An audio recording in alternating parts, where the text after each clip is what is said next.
Hey guys, welcome back to World of Warships. Today we're taking a look at operations with high tier ships. It's so much fun. You guys have to try this out. It is a blast with any sort of secondary brawling battleship or any high DPM cruisers, even destroyers. We've had a ton of fun here. I've only played a little bit of it, of course, with the Libertad. This thing is ridiculous in this game mode. But it's so much fun to have this opportunity to play your tier 10s in a different scenario than random battles where it's a little bit passive, or co-op where the enemy just YOLOs into you and there's not really much gameplay. There's not many objectives to go after. Where here, there's a lot of action and there's some interesting objectives to look after. And it's been really, really fun. I think the reason I'm enjoying tier 10 operations, or even super ships operations, which I gotta try out too, over mid-tier operations is that we typically see a little bit more powerful ships at the higher end of things, and they often have more gimmicks, more extreme mechanics that make them broken in certain situations. And in these operations, I think we get to see that shine through a little bit more as high-tier ships than we do as mid-tier ships. Certainly they're still fun in the Scharnhorst 43 and things like that, but everything's just faster, more DPM. It's really, really fun here with the Libertad. Of course, we do have the unfortunate side that operations came out, and there was no base XP to be had initially. Fortunately, that bug has been patched out, and you're still going to get some decent base XP out of this mode. So if you're looking to farm some anniversary rewards, or maybe you're looking to grind through a ship, the base XP looks to be normal here, which is really cool. It allows you to have an alternative game mode to actually grind through these rewards. In fact, you can even take your dockyard missions in here and actually grind some of them out. Much like we could do with the Wisconsin. That was a little while ago now, but there was the asymmetric battles, I believe, where you could actually grind out the Wisconsin dockyard with that.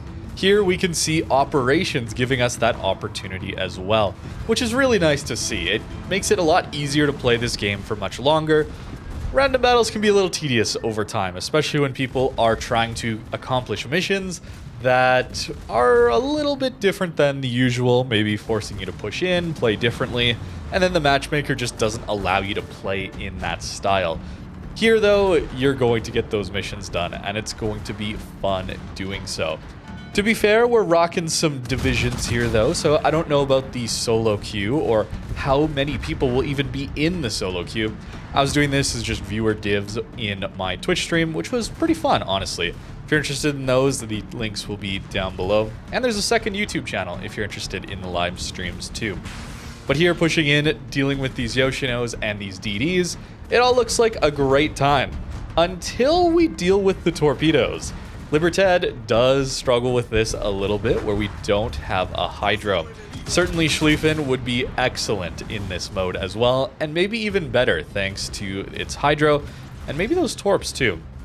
So here we're going to eat a few torpedoes, and the damage seems to be buffed on them, because that is 23,000 damage through our torp belt. That's a lot of alpha. I'm gonna eat another one actually and take even more damage. It's kind of painful. Certainly the tier 10s or the enemy ships you're fighting do also have buffed HP pools. I'm not sure about the balance so far, but it seems like they've just up-tiered a lot of the enemy ships and increased their HP a little bit in certain cases. But it's been fun, and honestly, given the teams I've had with me, we haven't had too much trouble with it.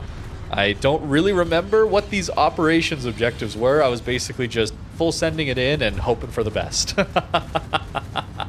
And it seemed to work out because, let's be honest, Libertad is kind of insane in these situations. We have the special commander here giving us even more ship speed, so 37.4 knots I think is going to be our top speed now when Brisk is active. Pretty insane. We do have to push into these airstrips as well as this enemy team, so a little bit different than other operations. The second match I have to show for you, we're a little bit more passive, where the enemy operation is to push in to us, so we have to defend a base, where here we're attacking one. So interesting differences there. And I think really this is just going to be a nice chill experience for people to grind out some of those missions. So you'll have to let me know what you think. But so far, I think I'm going to play more of Operations now that they're high tier. Especially when I'm streaming, since the game can be a little bit frustrating to play for hours and hours on end, and oftentimes I'm looking for a break, so I'll stop. I don't really do the long duration streams, of course. Known for maybe 2 hours maximum is what the stream length is. But with these Operations, I think this is a nice chill way to maybe end streams or just do with viewers. So it should be a good time. Both sides action here, of course, with Libertad is absolutely amazing. These ships really are perfect for these Operations, and even pushing in random battles is possible with these things. I still haven't taken a look at the tier 9 yet, at least for a YouTube video. I intend to very soon. There's just so much to go over this update. So much fun to be had. It's a really, really solid update so far. A few hiccups here and there with the release of it, few bugs. Certainly cut short my fun with Operations today, since I was actually kicked out of the queue, actually, when it came to Operations. We went in with a div, and then it said we went into a match, but we were stuck in queue. And then that kind of just bricked my game. So even backing out and relaunching the game resulted in just not even able to join a battle. So it thought I was still in a game, even though I wasn't. I hope Wargaming gets that bugs fixed, since this is a really good game mode to go in with a full division and just hang out with some friends. Dealing with all of these destroyers is kind of insane, let's be honest. The buffs to Libertad and this line may be a little bit too much, a little bit overtuned. This is one of the things I was talking about with people on stream today, was you kind of need this level of overpowered ship to push in random battles. Here it looks amazing and does a really, really good job in Operations. And it should be good here because we're against PvE, right? So it's not really, we're not really worried about the enemy's experience fighting us. But in random battles, we more so are.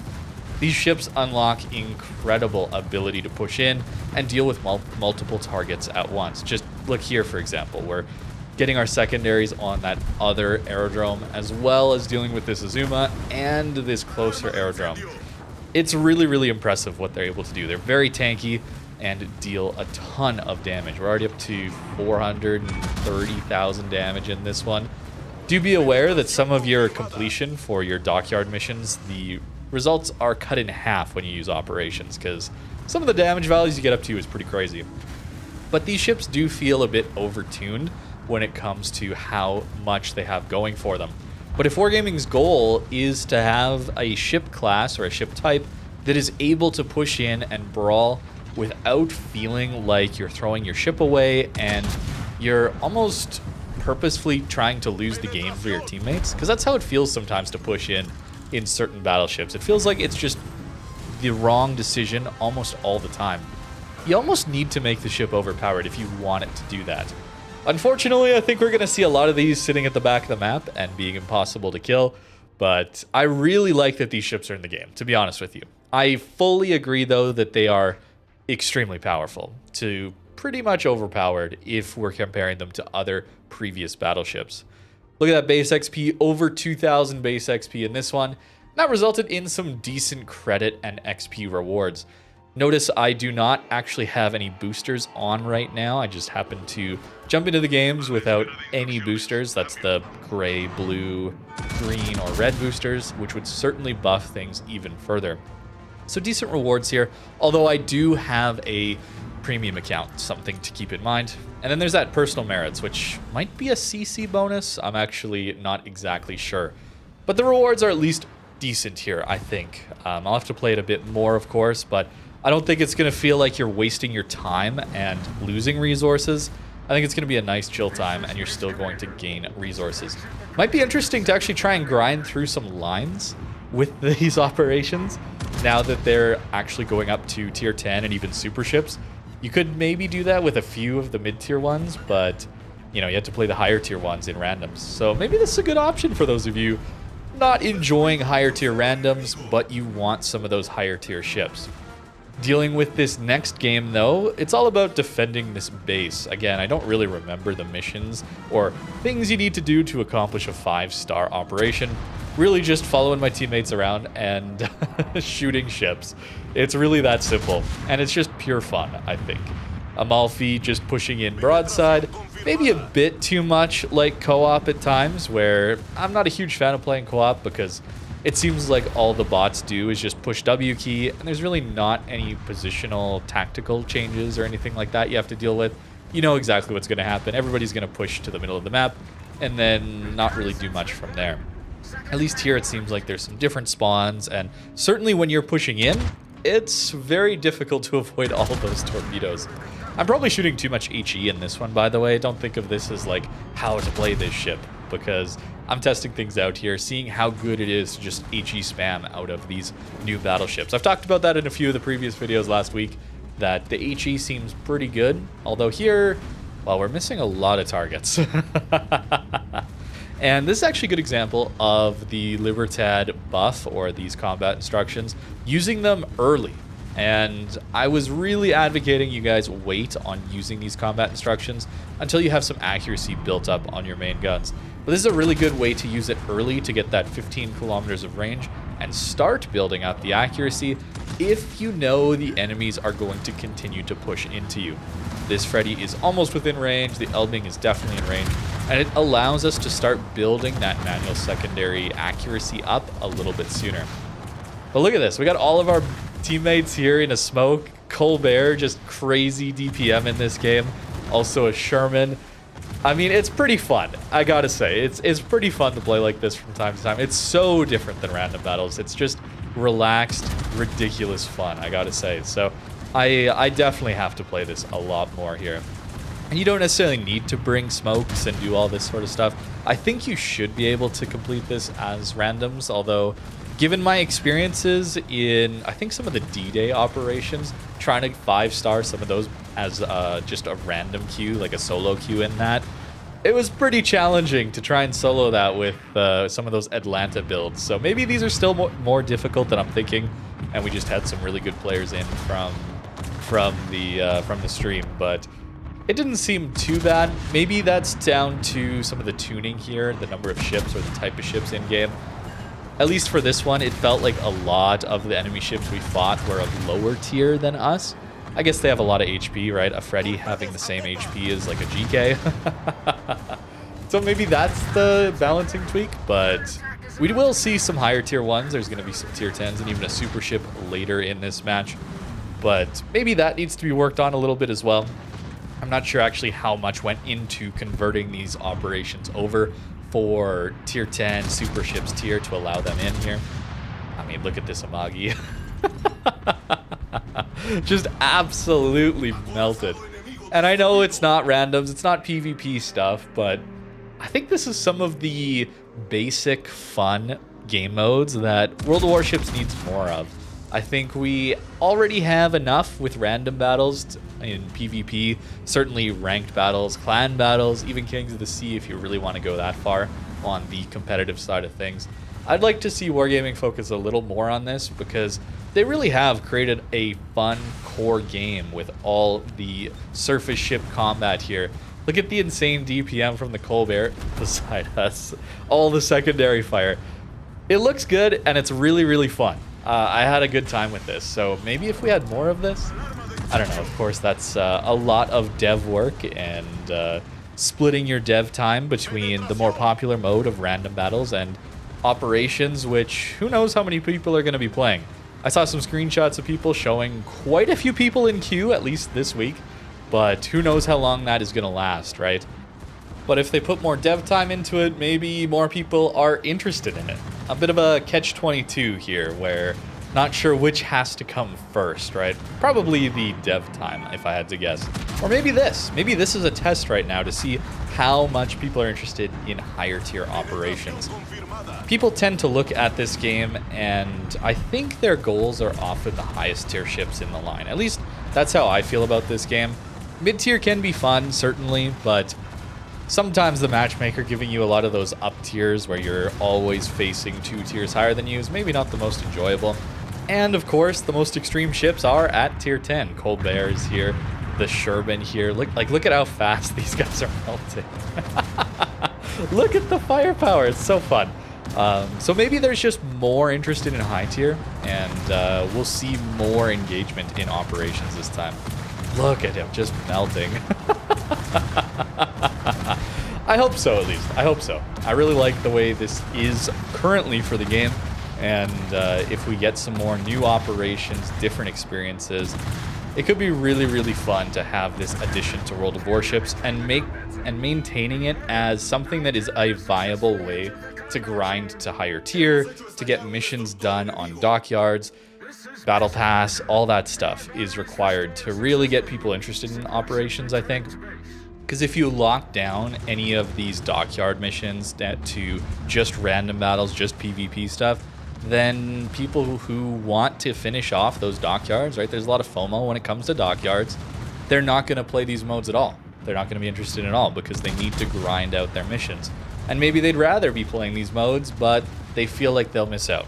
So if we can maintain this, where either we have operations or some of these alternative game modes, asymmetric battles, mode shuffle as well coming back, allowing us to do some of these missions in those modes, I think is really healthy for the game and makes some of the monetization or the grind towards higher tier or some of these dockyard events, it makes it a lot easier. Here dealing with a Satsuma, so the tiers do ramp up. I'd be really curious to try this out with a super ship instead of a tier 10. I wonder how many more super ships will be on the enemy team. I'm not sure, but as it is, it doesn't really necessarily feel like there's too much challenge, at least early on. Certainly this last wave could be a little bit more difficult, and especially when I push overly aggressively. We're going to be in some trouble here. Massive crossfire I'm pushing into. Really, it feels like this operation is all about hunkering down into your base and defending, taking 1v1s, isolating them with island cover. And that's a different way to play. Maybe not my favorite way to play, but considering how much close range action there still is, it's still pretty good. But fortunately, there's many, many other operations, and they force you to play in different ways. And that variety, I think, is going to help out. So as long as we get some new operations from time to time, and they force us to play in different ways, I think operations could be a healthy second or third game mode after random battles and ranked game modes. Maybe even more popular than clan battles. That's not a particularly high bar these days to clear, unfortunately. Angle in time, man, these maneuverability buffs on this line are pretty crazy. But Satsuma having 172,000 HP. That's quite a raid boss to get through. Maybe we need to think of it more like that. Maybe these are like raids where you have to go into them prepared, figure them out, maybe make a more difficult tier for people to really have to coordinate with. That could be fun. That could be really interesting. But going forward, I look forward to seeing what Wargaming does with these game modes.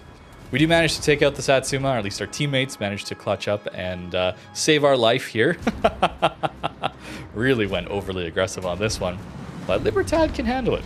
Another 474,000 in this game. I mean, it's really fun to just see the big numbers, right? Maybe it's the monkey brain neuron activation in me, the Battleship player, that just likes to see the big number go up.